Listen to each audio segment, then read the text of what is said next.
the Spanish opening, aka the Ruy Lopez. It arises after the most common opening move sequence. And if you play this position with either side, either white or black, you gotta be ready to face the move bishop b5. We'll stay away from the main lines because they are intricate and they contain a lot of theory that you gotta know. Instead, we'll focus on the common gradation stuff, which is aggressive, fun, and easy to learn. Alright, so when you play bishop b5 as white, when your opponent is not sure what to do, they usually see that you're counter-threatening this pawn on e5 because you're ready to eliminate the knight, and so often they want to either protect this pawn on e5 by going pawn to d6, or they try to chase away your bishop by playing pawn to a6. Quite often they do both. For instance, they can play a6 first. As you drop your bishop back, they then follow up with pawn to d6. What do you do then? Well, it can simply castle because it's a useful move anyway, and it's also a little bit provocative. First off, your opponents still see that there is this unpleasant pin, and they may try to chase your bishop back. They play pawn to b5, you play bishop b3 back. And now, like the overwhelming majority of your opponents will wish to play bishop g4. For some reason, a lot of amateur players just believe that it's so cool to have this pin on your knight, and that this will nearly guarantee future attack of black. But we'll see that we have something prepared.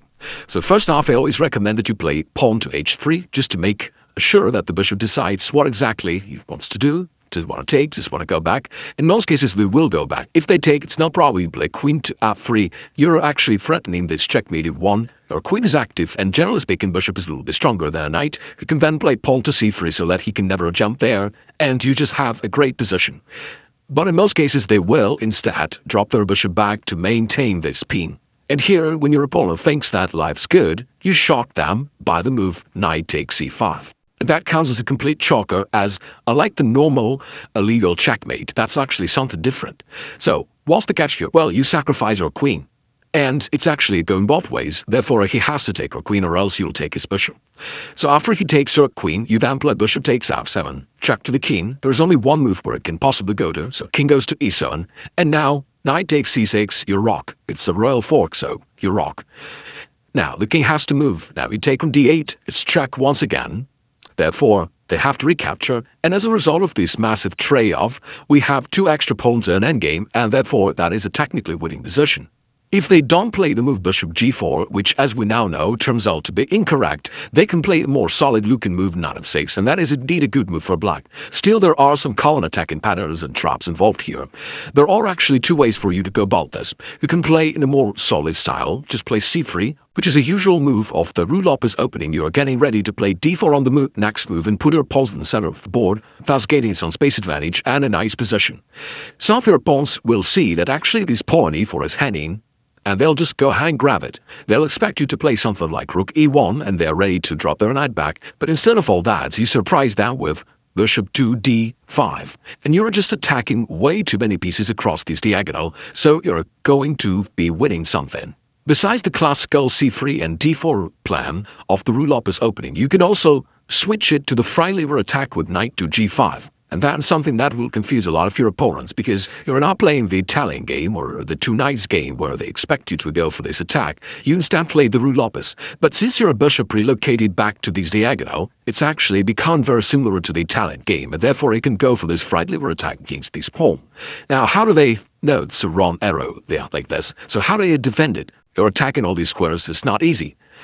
They'll play pawn to d5, now you take, and strangely enough recapturing with a knight is a losing mistake for black, but most of your opponents will not recognize this, so they will go for that. And now you win in the standard way for the freilever, so knight takes f7, temporarily sacrifice, followed by queen to f3, you're putting pressure against his king as well as the knight. Therefore, if the king wants to hide back, then he play bishop takes d5, you're threatening here the knight and the rook along this diagonal. If he tries to go knight d4 to counter-attack you, you don't want to go back, you instead go forward, and it's somewhat really close to the scholar's checkmate. What else can your opponent play? We'll start from more amateur level stuff, and after that we'll go to like more pro stuff where your opponent knows the theory and plays all the correct moves. I'll still show you how to get a nice stacking position there, but for now let's still talk about like more common moves in amateur level.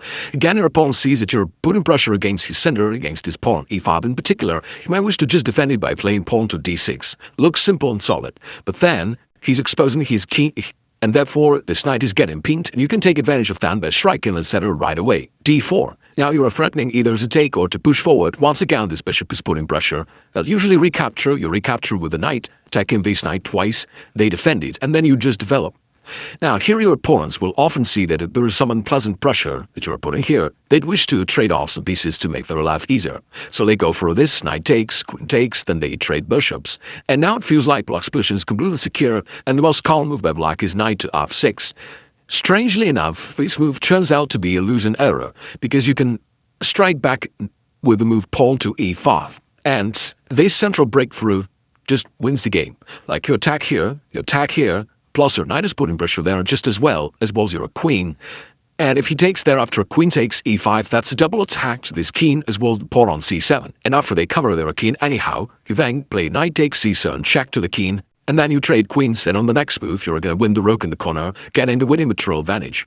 Some of your opponents will wish to go for the so-called burst defense where they go knight to d4. This way they counterattack your bishop, and your bishop can no longer attack this knight on c6 whatsoever. What do you do then? Well, first of all, you just trade it off, and then you castle. Castling is something that you usually do early in the game because you have developed all your kingside pieces already, and therefore you're free to castle, and now your king is safe. Now, black has little problems with his development. If he tries to bring his knight, then he can always kick it off with pawn to e5 and attack it, so it feels a little bit unpleasant. Normally black would wish to develop this light square bishop by putting the pawn forward, but thus pawn is being down to the king, therefore they can't play d6 right away. And, they could develop the dark squared bishop, but in this case, they usually prefer to first attack your bishop with something like pawn to a6. And then again, bring the bishop back to c4. That's one of the tricks of the Ruy Lopez. As you relocate the bishop back to this diagonal, you kind of create back the Italian game situation, which allows you a lot of early attacks. For example, if your opponent plays bishop c5 here, looks like a very standard, normal, solid move, but it actually doesn't work because of bishop takes f7. And on the next move, you follow up with queen h5, which is a double attack, and you're going to get your piece back with interest. You won this pawn on f7, plus his king is completely exposed, which gives you a winning game. Many of your opponents will be tempted to play pawn to b5 because black's got a lot of pawns here. They wish to attack your bishop, maybe even to follow up c5, something like this. They definitely expect your bishop to just go back to b3 or something like this, but instead you still sacrifice your bishop on f7. And this is a really tricky tactic, which is nearly impossible to see if you are not familiar with this variation. So after a king takes, you still play queen h5. So far black still can get it, what's the point? But they're losing, because after they go pawn to g6, you play queen d5, and that's the point of our plan. We attack the king and the rook in the corner, therefore we're gonna win the rook, get a material advantage, plus his king is still exposed, and once again that ensures your winning advantage. Alright, what if you encounter a really advanced level opponent who knows all the theory and plays all the correct moves? Then the main line of the Ruy Lopez is pawn to a6, bishop goes back, knight f6, black is not playing proof b5 early, he instead just develops. And now again, the main lines of the Ruy Lopez are heavily theoretical and complex, but instead we'll go for a more aggressive approach. We'll go pawn to d4, trying to open up the game and put pressure on your opponent right away. Now clearly attack the pawn you're threatening to go forward. Therefore, in the vast majority of the cases, they're going to take here and then you castle, leaving the e-file open for your rook, which is very handy in many variations. So it's, for example, very risky for black to take this pawn because that exposes their king along the e-file and you're going to take advantage of that. So, what will black do here?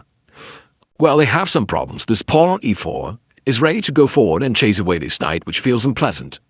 If they try to stop it by going d6, they expose their king along this diagonal, therefore he can just go knight takes d4 and start putting pressure here to this knight. So it also, it's not the end of the world for black, but anyway you have a nice attacking position here. In most cases they play the move pawn to b5, that's the most played move according to the chess database, and guess what? This is nearly a losing error, because that relocates your bishop back to b3, and now you have those two common attacking patterns that we discussed previously together. So you're threatening either to go pawn e5 and chase away this knight, which is very uncomfortable for black, or, thanks to this bishop, you're ready to go knight g5 and hit this pawn on f7. And black is kinda defenseless against these both threats together.